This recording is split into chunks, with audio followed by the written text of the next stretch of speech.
बच्चों तो फंक्शन का ये पैराग्राफ प्रॉब्लम आप लोग जरूर कहीं ना कहीं देखे होंगे, जो कि इवन पीरियोडिक फंक्शन से रिलेटेड क्वेश्चन है। सबसे पहले हम लोग क्वेश्चन रीड करते हैं। An even periodic function f such that real tends to real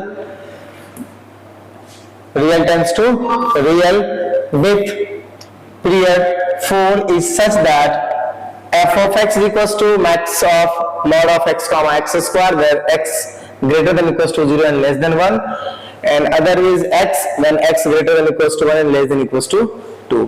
यानी ये इंफॉर्मेशन इस पैराग्राफ में आपको दिया हुआ पैराग्राफ के क्वेश्चन के लिए ये पहले आपको इंफॉर्मेशन है, तो इसको आप डिकोड कर लीजिए। मैक्सिमम का मतलब होता है ये मैक्स फंक्शन तभी आप बना पाएंगे जब आप इसके बारे में आप जानते होंगे। तो मैक्स फंक्शन बनाने के लिए सबसे पहले इसका ग्राफिकल अप्रोच पे चलिए। x ग्रेटर देन 0 से 1,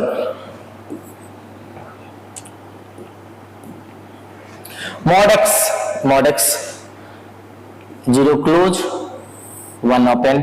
mod x का ग्राफ ऐसा ही होगा, क्योंकि mod x का ग्राफ होता तो ऐसा है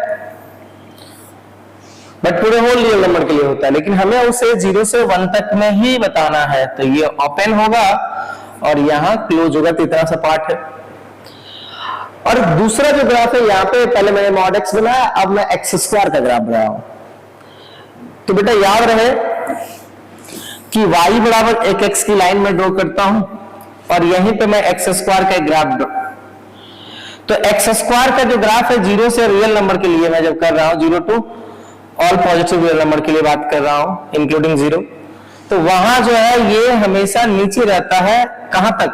x की वैल्यू 1 तक, 0 से 1 तक x स्क्वायर हमेशा नीचे होता है और y बराबर x हमेशा ऊपर होता है। इसका मतलब है कि जब हम ये ग्राफ ड्रॉ करेंगे x स्क्वायर का, तो ये नीचे है और ये ऊपर, तो हमारा ये फंक्शन हो जाएगा। यानी ये फंक्शन जो है हमारा ये max of mod of x comma x square का मतलब हुआ विच फंक्शन, तो ये हो जाएगा बेटा हमारा ये वाला जो फंक्शन है, जो जिसको आप यहां से यहां तक देख रहे हो, यही फंक्शन है max of mod of x comma x square. ये हुआ पहला। दूसरा इंफॉर्मेशन दिया हुआ है कि 1 से बड़ी और बराबर जब होगी x की वैल्यू और 2 से छोटी, तो मैं यहां पे एक लोकेट कर दे रहा हूं 2 और 1 पे हमारी वैल्यू दे रही है 1, तो इसको और बढ़ा लो।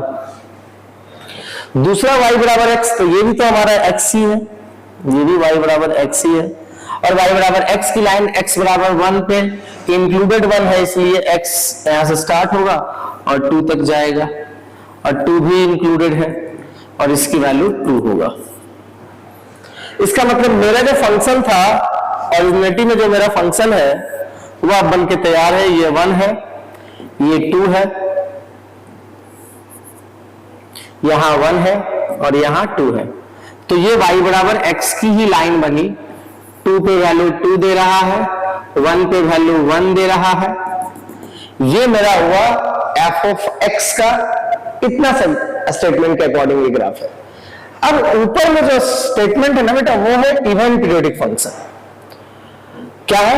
Even periodic function. तो बेटा हमें पता है कि जो फंक्शन इवन फंक्शन है वह फंक्शन कैसा होता है? सिमेट्रिक अबाउट वाई एक्सिस, और ये रहा हमारा वाई एक्सिस और ये रहा हमारा एक्स एक्सिस। तो ये जो सर इधर बना है वो हमें इधर भी बनाना पड़ेगा क्या सर? हाँ बेटा, इधर भी बनेगा क्योंकि सिमेट्रिक होना है। पहले मैं इवन की बात कर रहा हूं। If a function is even then the graph must be symmetric about y axis, यानी अगर यहाँ 2 है तो ये पक्का है कि -2 पे होगा, अगर यहाँ 1 है तो पक्का है कि ये -1 पे होगा। यानी अब हमारा इवन फंक्शन के लिए हमने काम कर लिया। अब बात है यहाँ पीरियोडिक की। किसकी बात है बेटा? पीरियोडिक की। और पीरियड कितना है? 4। अब देखो गौर से यहां तक का जो इंटरवल है वह 4 यूनिट का है। कितने का है? 4 यूनिट का है। मतलब सेम चीज हर 4 यूनिट के इंटरवल पे रिपीट करना है, यानी इस ग्राफ को हमको ऐसे ही रिपीट करना है। तो जो चीजें हमें यहां 0 दिख रहा है वह यहां से 4 यूनिट दूर पे दिखेगा, जो चीजें हमें 2 पे दिख रहा है वो 6 पे दिखेगा। तो ऑब्वियस सी बात है कि जब हम इसका कंप्लीट ग्राफ बनाएंगे, पूरे फंक्शन का जो पूरा इवेंट पीरियोडिक फंक्शन की बात किया है उसका कंप्लीट ग्राफ जब हम बनाने जाएंगे तो मेरा ग्राफ कुछ इस तरह होगा।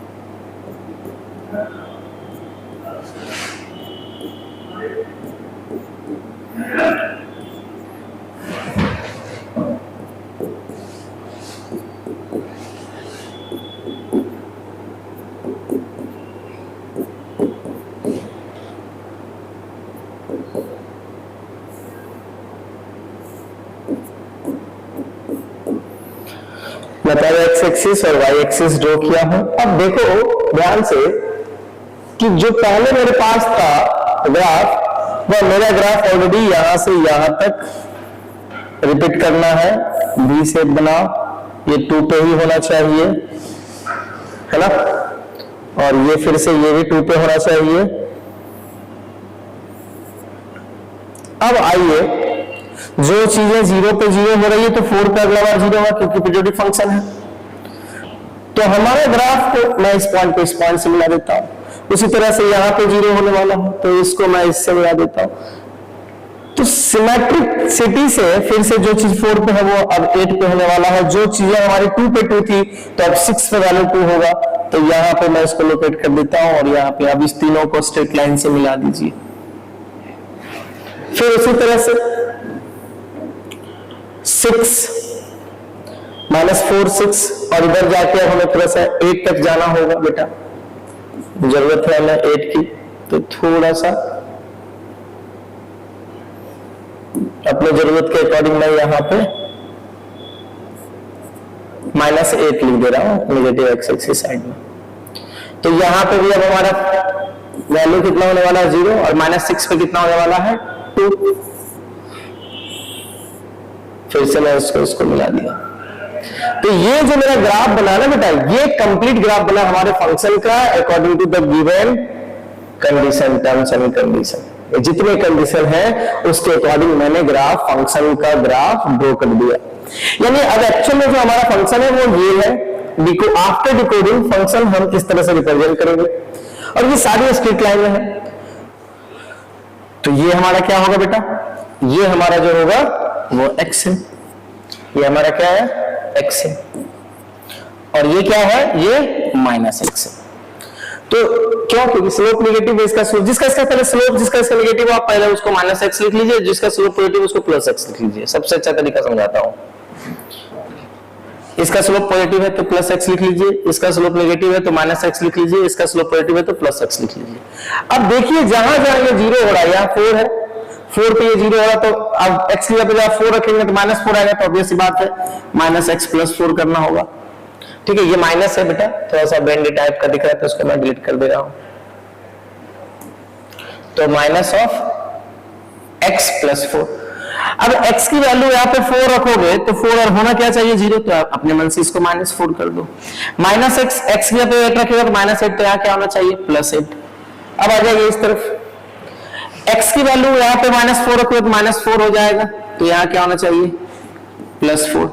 -x के पे -4 रखोगे तो +4 हो जाएगा, तो यहाँ क्या होना चाहिए -4, है ना बेटा। अब यहाँ पे क्या हो रहा है, x पे -8 रखेंगे तो -8 होगा, तो यहाँ पे क्या होना चाहिए +8, तभी तो 0 होगा। यानी पूरे फंक्शन में हर एक लाइन जो डिफरेंट लाइन है सबको मैंने एक नेम दे दिया। यानी एक्चुअल में जो फंक्शन है हर एक इंटरवल पे डिफरेंट फंक्शन है। ये पूरे ग्राफ f(x) को ही डिनोट कर रहा है, बट हर x की वैल्यू के बाद जैसे -8 से लेके -6 तक हमारा फंक्शन ये है बेटा x + 8, -6 से -4 तक मेरा फंक्शन -x - 4, -4 to -2x + 4, -2 से 0 -x, 0 to 2x, 2 to 4 minus x plus 4, 4 to 6 x minus 4, 6 to 8 minus x plus 8। ये जो चीजें है ना, ये इंपॉर्टेंट है, यानी यही एक्चुअल में हमारा फंक्शन है। यानी जो हमारे पास इंफॉर्मेशन था उसके अकॉर्डिंग जब मैंने फंक्शन को डिकोड किया तो आफ्टर डिकोडिंग मेरा फंक्शन ये आया, और इस फंक्शन को आप हर एक इंटरवल में डिफरेंट टाइप से लिख सकते हैं। अब आइए इसी इंफॉर्मेशन से बेस्ड एक सवाल है, the value of fractional part function of f of x at x equals to 5.12। ठीक है, तो सर अभी आपने बोला था f of x होगा कौन, तो f of x पहले चले जाइए 5.12। ऑब्वियस सी बात है कि 5.12 यहां कहीं होगा बेटा, कहां होगा, यहां कहीं होगा।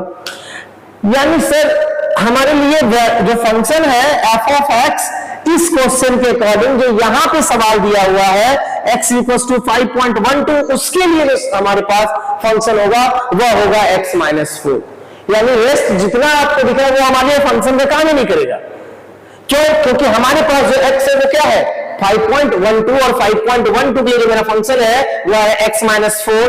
हेंस यहां पे हम लिखेंगे since the given function, since f of x equals to 5.12 के लिए मेरा फंक्शन है x minus 4, so the function will be x minus 4। Hence f of 5.12 will be 5.12 minus 4 which is equals to 1.12। अब आपसे पूछा गया है fractional part function of f of x which is equals to 1.12 का fractional part 0.12 होगा। अब लेकिन देखिए सर ये क्या है, तो आंसर ही नहीं है। हाँ बेटा ये आंसर नहीं है, बट ये जो आंसर आएगा वह कब कब आ सकता है। तो देखिए 7.88, 5.88, 3.26 और 0.12 का तो कोई मेल जोड़ी नहीं दिख रहा। तो ये तीनों ऑप्शन में पहले आपको मैं लेके चल रहा हूं कि f of x की value fractional part function of f 7.88 की वैल्यू। चलिए पहला ऑप्शन चेक करिए, f 7.88 यानी ये है हमारा फंक्शन। f 7.88 की वैल्यू यानी f 7.88 की जो वैल्यू होगी वह हमारे लिए क्या होगा बेटा, फंक्शन हमारे लिए अब f 7.88 के लिए मेरा फंक्शन है माइनस ऑफ x प्लस 8, तो minus of 7.88 plus 8 which is equal to 0.12। So sir इसमें तो सही आ गया, 7.88 का जो फ्रैक्शनल वैल्यू होगा 7.88, अभी मैंने सिर्फ f 7.88 निकाला और वह एग्जैक्टली वही आ गया, तो फ्रैक्शनल वैल्यू भी वही आएगा, है ना, इसकी फ्रैक्शनल वैल्यू भी वही आएगा 0.12। अब आइए 3.26 पे चर्चा करते हैं। तो 3.26 हमारे लिए ये है माइनस ऑफ x प्लस 4, तो fractional part function of f 3.26 जो होगा बेटा वह हमारा है x के प्लेस पे माइनस 3.26 रखिए, तो fractional part of minus 3.26 plus 4 जो कि अब क्या हो जाएगा बेटा, अब हमारे पास 0.74 आएगा। क्या आ जाएगा 0.74 जो कि 0.12 के बराबर नहीं है, तो ये ऑप्शन गलत हो गया, ये ऑप्शन आपको पहले दिख गया सही है। चलिए नेक्स्ट सर f 2.12 बताइए सर। तो ठीक है बेटा f 2.12 के लिए देखो गौर से देखना, f 2.12 हमारे लिए 2 तक तो ये फंक्शन है, यानी x भी हम ले सकते थे 2 की जगह पे और माइनस एक्स प्लस 4 भी ले सकते थे। क्यों? क्योंकि ये इस प्लेस को दोनों लाइनें फिल कर रही है, ये भी और ये भी, लेकिन 2.12 तो यही कहीं आसपास होगा। सो ये अब हमारा फंक्शन हो गया 2.12 के लिए। तो f fractional part function of f 2.12 जो होगा बेटा वह क्या होगा, माइनस ऑफ x की प्लेस पे क्या रखेंगे, माइनस ऑफ 2.12 प्लस 4, और ये हमारे लिए कितना हो जाएगा, ये हो जाएगा इसकी वैल्यू इंटीजर को आप चाहो तो बाहर रख दो, और इसकी जो वैल्यू होगी वह हो जाएगा 0.88, क्योंकि यहां पे क्या लिखेंगे -3 प्लस 0.88 जब करेंगे तभी क्या आएगा हमारे पास, यानी ये हो गया हमारे पास 0.88। देखो बेटा, fractional part of x plus I is equal to fractional part of x। अब हम यहां से -2 भी मेरे लिए एक इंटीजर था, सबसे सिंपलेस्ट तरीका समझा रहा हूं, जब आप नहीं कैलकुलेशन करना चाहते तो उसका भी तरीका है। अब ये हो गया कितना बेटा, -2.2 हो गया, -2.12 हो गया। अब यहां से भी अगर आपको नहीं समझ में आ रहा तो पहले आप क्या लिख लीजिएगा, -2 अब प्लस -0.12 लिख लीजिए। अब ये क्या हो गया, फिर से इंटीजर आ गया तो इसकी वैल्यू हो गया -0.12। जब भी कुछ ऐसा आए तो डायरेक्ट 1 - 0.12 कीजिएगा, फाइनली आएगा 0.88। आप ये तरीका यूज कीजिए, है ना। कोई भी और इंटीजर को आप पहले लिखते जाइए और इंटीजर को साफ करते जाइए, इंटीजर गायब हो जाएगा। इंटीजर गायब होगा तो फाइनली माइनस फ्रैक्शनल वैल्यू जो है वो माइनस में बचे, और जैसे फ्रैक्शनल वैल्यू माइनस में बचे तो 1 में उस क्वांटिटी को आप माइनस कर दीजिए, जो आ रहा है वो आंसर आएगा। यानी कैलकुलेशन करने की यहाँ पे आपको डायरेक्ट जरूरत भी नहीं पड़ेगी, ठीक है। यानी सर ये भी हमारा वैल्यू 0.12 के बराबर में है, क्योंकि मेरा तो पहले आंसर आ चुका है। मेरा जो आंसर था जो मैंने सॉल्व किया तो वह हमारे लिए f7.88 की वैल्यू ऑलरेडी मेरे पास कितना है 0.12, तो यही आना चाहिए, है ना। 5.12 की वैल्यू कितनी आई सर, 5.12 हम लोगों ने सॉल्व किया तो 5.12 भी हमारे पास 0.12 है। तो मेरे पास दो वैल्यू सेम आया, 5.12 पे और 7.88 पे, यानी ये दोनों सही है। अब तीसरा भी चेक कर लेते हैं, 5.88 के लिए चेक करते हैं कि सर 5.88 भी चेक करके दिखा दीजिए। 5.88 बेटा 5.88 भी इसी लाइन पे ना होगा क्योंकि 5 यहां है, तो चलो 5.88 के लिए फंक्शन हमारा है x-4। 5.88 के लिए मेरा फंक्शन क्या है x-4, तो फ्रैक्शनल पार्ट फंक्शन ऑफ 5.88 फिर से x-4 था और x की जगह पे हम क्या लिख रहे हैं 5.88, तो फ्रैक्शनल पार्ट फंक्शन ऑफ 5.88 -4, और जैसे -4 करेंगे ये आएगा 1.88, और 1.88 के लिए फ्रैक्शनल वैल्यू है 0.88। तो देखो बेटा ये आया 0.88, ये भी आया 0.88, लेकिन 0.12 हमारा एक्चुअल तो 0.12 होना चाहिए, क्योंकि 5.12 की वैल्यू आया है 0.12, तो कौन सा ऑप्शन का सिर्फ 0.12 आया, तो 2.12 भी नहीं आया सर, तो सही है 2.12 भी गलत हो गया। ये भी क्या हो गया बेटा, ये भी गलत हो गया, क्या हो गया, ये भी हमारा गलत हो गया, है ना, ये भी हमारा गलत हो गया। F3.26 भी जो है हमारा कितना आ गया बेटा, वो आया 0.74, ये भी गलत हो गया। So first option is correct option. तो ये पैराग्राफ बेस्ड सवाल था, जिसका पहला सवाल ये है। दूसरा सवाल जो है बेटा वह देखो क्या कह रहा है। दूसरा सवाल है the equation of circle with centre lies on the curve f of x equals to 9 and touches x axis। अब गौर से देखो, मैंने यहां 8 तक का फंक्शन ड्रॉ किया था कि x की वैल्यू 8 होगा तो फंक्शन क्या होगा। अब 9 हो गया तो फंक्शन क्या होगा, ये थोड़ा सा बता देता हूं। अब मैं इसको 9 तक लेके जा रहा हूं। 9 हो गया तो क्या होगा सर, तो थोड़ा सा इसको एक्सटेंड कर देता हूं, और यहां मैं 9 लिख देता हूं, और यहां मैं 10 लिख देता हूं। तो फिर से देखो 4 यूनिट पे 2 यूनिट पे क्या आएगा, 4 यूनिट का इंटरवल है तो 2 यूनिट पे 2 हो रहा है, तो ऑब्वियस सी बात है कि 10 पे इसकी वैल्यू 2 हो जाएगी, और 8 पे तो 0 है ही, तो यहां से मैं इसको मिला देता हूं। इसका स्लोप पॉजिटिव, तो x को पॉजिटिव रखो, x की जगह पे 8 रखोगे तो ये 0 नहीं होगा, तो इसलिए इसका -8 करना पड़ेगा।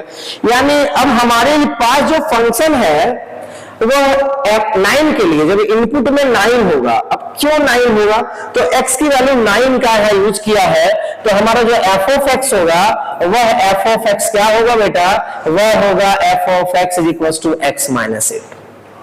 यानी y हमारा क्या हो गया, y की जो वैल्यू है वह हो गया x minus 8, यानी ऑर्डिनेट जो होगा हमारा 9 रखने के बाद 1 आएगा। सो सेंटर कितना होगा बेटा, the equation of circle with the centre lies on the curve f of x, x बराबर 9, तो x की वैल्यू जब 9 आएगा तो हमें क्या मिलेगा, सेंटर मिलेगा। सेंटर कितना मिलेगा बेटा, तो 9 और 1 मिलेगा। ये हुआ हमें सर्कल के बारे में पता चला, उसका सेंटर। बेटा एक और इंफॉर्मेशन इस सवाल में दिया हुआ कि टच है सर्कल किसको टच कर रहा भाई, तो सर्कल टच कर रहा सर एक्स एक्सिस को। ये तो वह फंक्शन का छोटा सा इंट्रोडक्शन बस बोल सकते हैं कि एक इंट्रोडक्टरी था फंक्शन की। ये फंक्शन आप यूज कीजिए y की जगह पे, आप ये रिलेशन यूज कीजिए ताकि आप ऑर्डिनेट फाइंड कर सकते हैं। x आपको गिवन था, y हम फाइंड कर लिए, हमें सेंटर मिल गया 9,1। दूसरा इंफॉर्मेशन इस सवाल में ये दिया हुआ कि जो सर्कल है वो एक्स एक्सिस को टच करता है।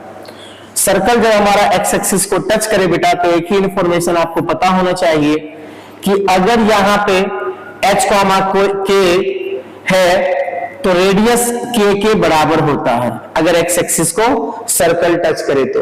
यानी यहां पे k का काम कौन कर रहा है, 1 कर रहा है, यानी रेडियस जो हो गया हमारा सर्कल का वो 1 हो गया।